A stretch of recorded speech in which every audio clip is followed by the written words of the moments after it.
All right, I am coming at you in glorious 720p, or it wouldn't be me. And if I was wearing my white car, I could get just about twice as far. And it doesn't make a lot of sense, but it rhymes, and as far as I know, that's not a crime. As you can see, I am, what is this, University Center or something?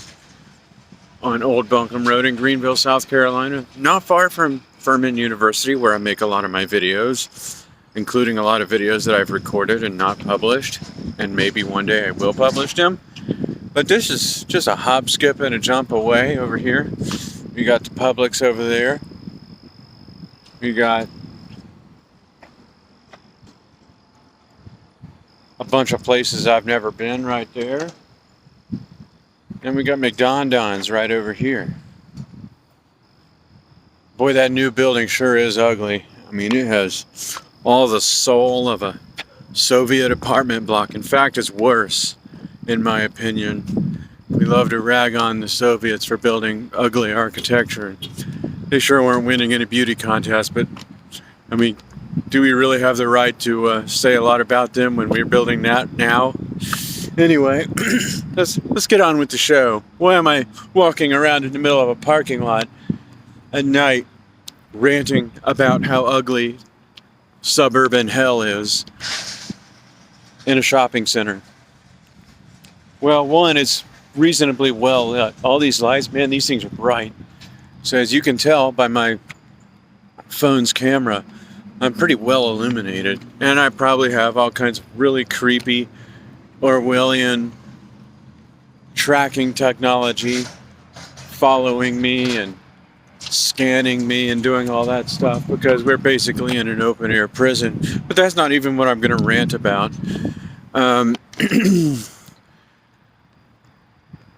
What I was going to say, I'm just going to speculate about, why do we build stuff like this? Why do we have to build this absolute hellscape?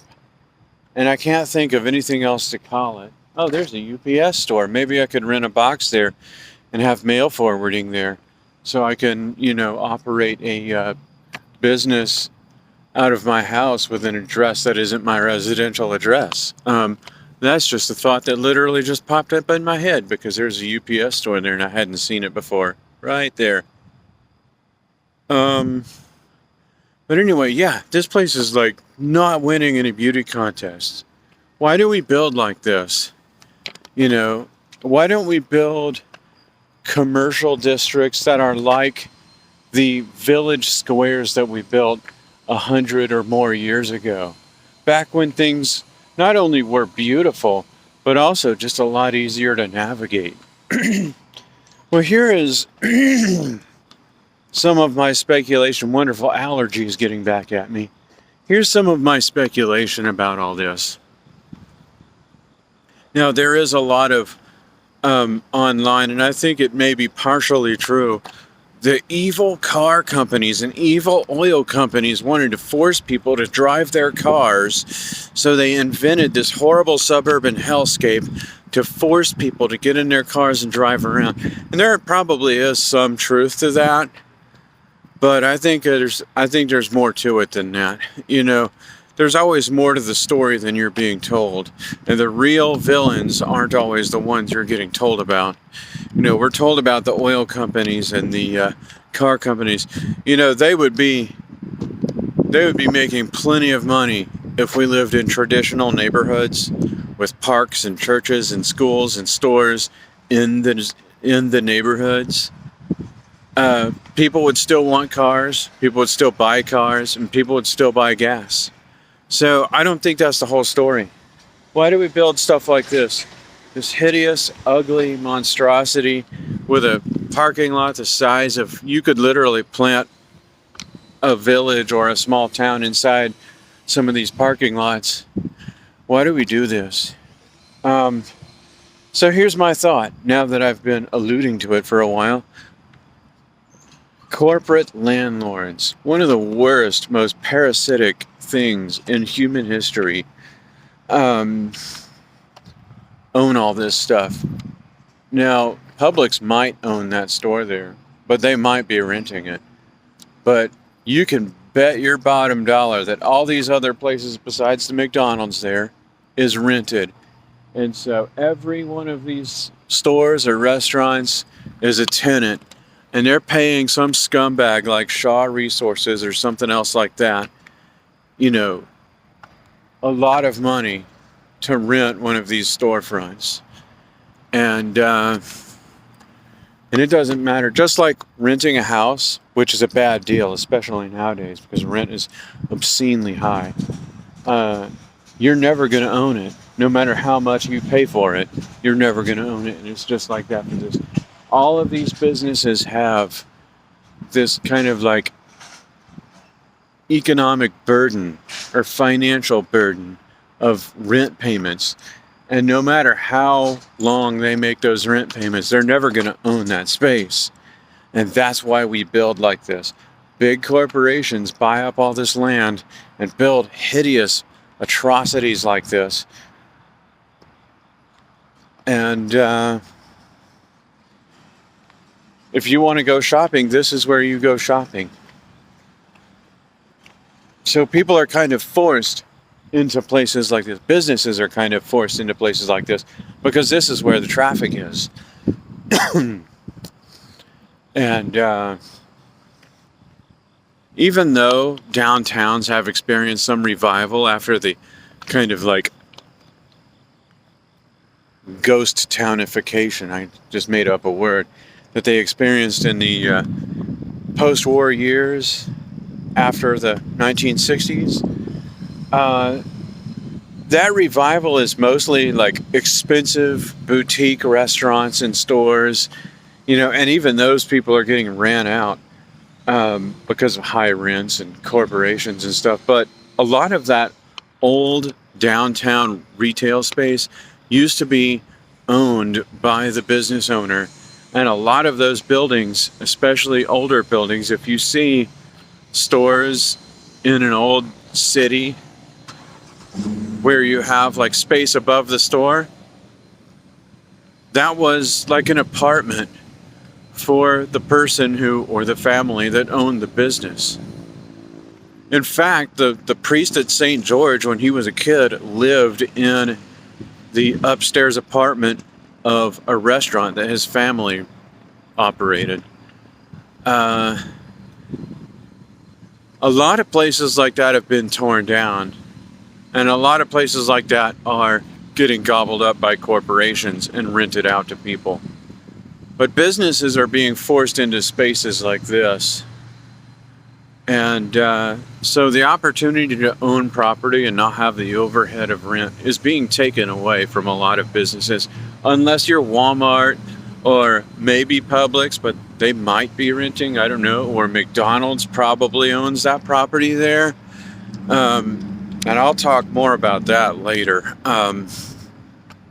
I could make a whole video just about how ugly that place is and how bad the quality has gone down.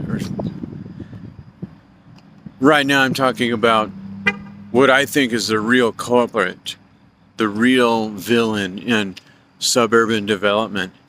It's not just that evil car companies want to force you to buy cars and burn gas. That might be part of it, but I think the real story, the real culprit is corporate landlords forcing businesses to be tenants. And the only businesses that won't be tenants are big monopolistic chains like Walmart. And besides that, all these little places here, they're all tenants, and they're going to stay tenants until they, until they close, probably. And that's why things are built like this. Also, yes, a lot of the criticism about modern zoning is absolutely spot on. And we really need to radically change zoning laws to facilitate the kind of construction that we used to do 100 years ago. That should really be our goal. You look at a neighborhood that was built 100 years ago or more, and there's beautiful houses, there's sidewalks, there's a nice wide street, there's trees, and there's stores not far away. There's churches not far away. There's schools not far away. There's parks not far away. Sorry, my grammar and syntax and all that stuff isn't exactly the way it should be. I'm just ranting right now. But like when I look at an old neighborhood in an old town that hasn't been completely bulldozed yet to make room for more crap like this, I think, can we please build like this again? Can we please stop building these hellscapes like this? You know, no one wants to be in a place like this. Only out of necessity do people go to a place like this, because there's nowhere else to go. Another thing, everything has been centralized and, what is the word? Concentrated. You know, there are no corner stores anymore. There's no, like on Old White Horse Road and Travelers Rest, which is several miles away from here, there used to be a few mom and pop stores on that road. And besides the gas station at the intersection of Michael Haney Road, or is it whichever road it is, there are no businesses on that road that at least I can recall. There's one gas station on that road. You know, there used to be more than that, because everything has been centralized and concentrated, and the big box stores with their big distribution centers have basically strangled smaller businesses out of business. And so maybe people had a choice 50 years ago, but that choice was taken away now. So places like this are the only place you can go if you want to buy food. And I don't know, we need to have a Marshall Plan scale rebuilding of America to dismantle this dystopian hell that we've built for ourselves, or have allowed to be built, and return to beautiful architecture that's built with a purpose, and not just built to be rented to a tenant at an extortionate rate and make our lives unbearable in the process. I think that's all for tonight, folks. Thanks for watching, and have a good one.